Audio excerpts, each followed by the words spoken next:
Prêtez-moi vos oreilles. Prêtez-moi vos oreilles.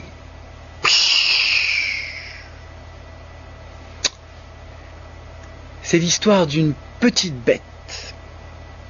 D'une petite bête qui passe son temps à faire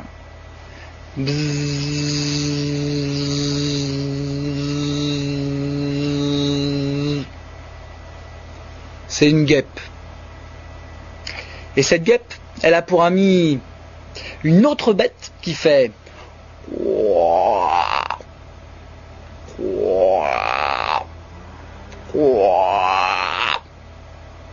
un crapaud.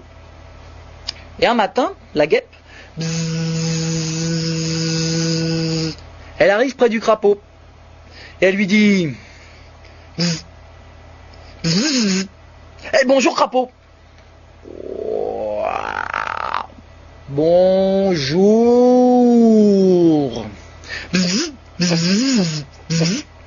Demain c'est mon anniversaire. Tu viens?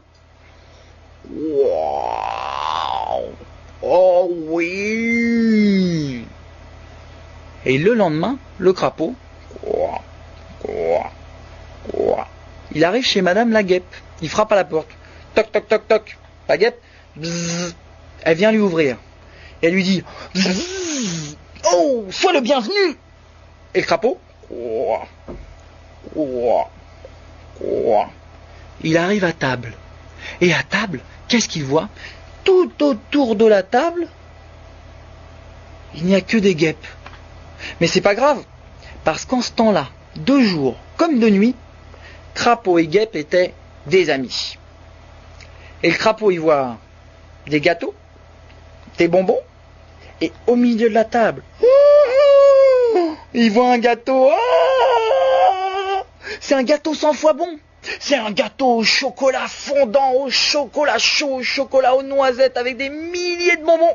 C'est un gâteau à vœux. Et quand il voit ce gâteau 100 fois bon, il se dit je vais en manger. Et juste quand il va en manger, juste quand il tend sa patte, la guêpe, elle lui dit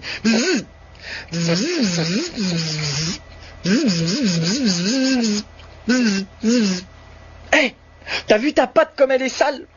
On peut pas venir à table avec une patte aussi sale. Va te laver la patte à la rivière.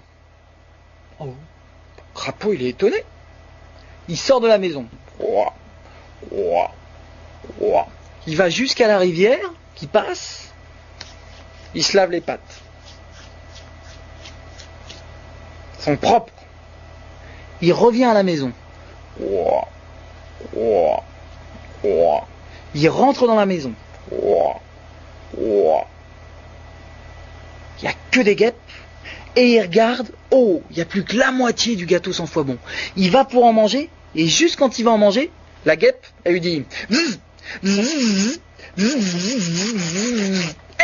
t'as entendu? Va te laver les pattes à la rivière. Oh, elles sont sales ces pattes. Il retourne à la rivière. Il se lave les pattes.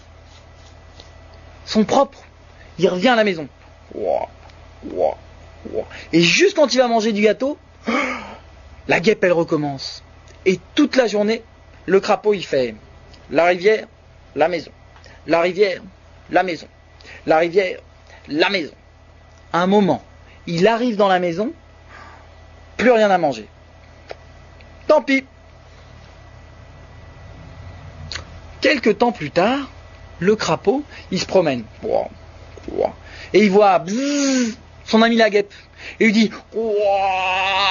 la guêpe. Et la guêpe, elle s'arrête.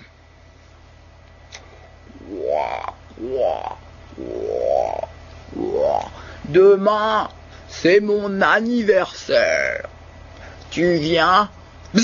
Oh oui. Et le lendemain, la guêpe, elle arrive chez monsieur le crapaud. Frappe à la porte. Toc, toc, toc. Le crapaud, il ouvre la porte et il fait sois la bienvenue. Et la guêpe, elle rentre.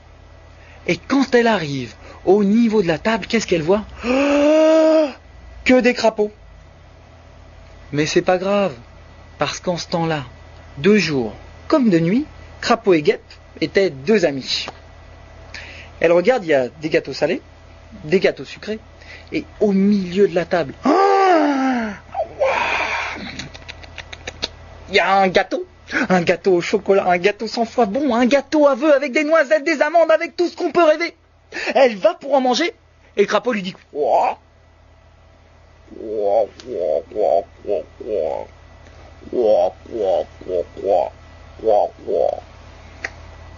Qu'est-ce que c'est que ce bruit? On peut pas manger avec autant de bruit à table.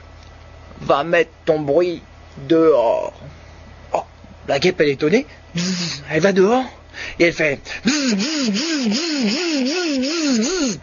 Elle essaye de mettre son bruit dehors. Et puis, elle revient dans la maison. Elle va pour manger du gâteau. Il n'y a plus que la moitié du gâteau. Et le crapaud, il lui dit.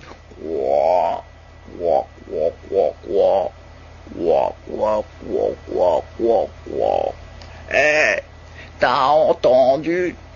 Va mettre ton bruit dehors. Oh, la guêpe, elle sort et elle essaye de mettre son bruit dehors. Et elle rentre dans la maison. Et juste quand elle va manger, le crapaud il recommence. Et toute la journée, la guêpe, elle fait dehors, dedans, dehors, dedans, dehors, dedans. Tout à coup, elle arrive, juste elle regarde, plus rien à manger. Ah! Depuis ce temps-là, le crapaud et la guêpe sont plus du tout amis. C'est depuis cette histoire-là.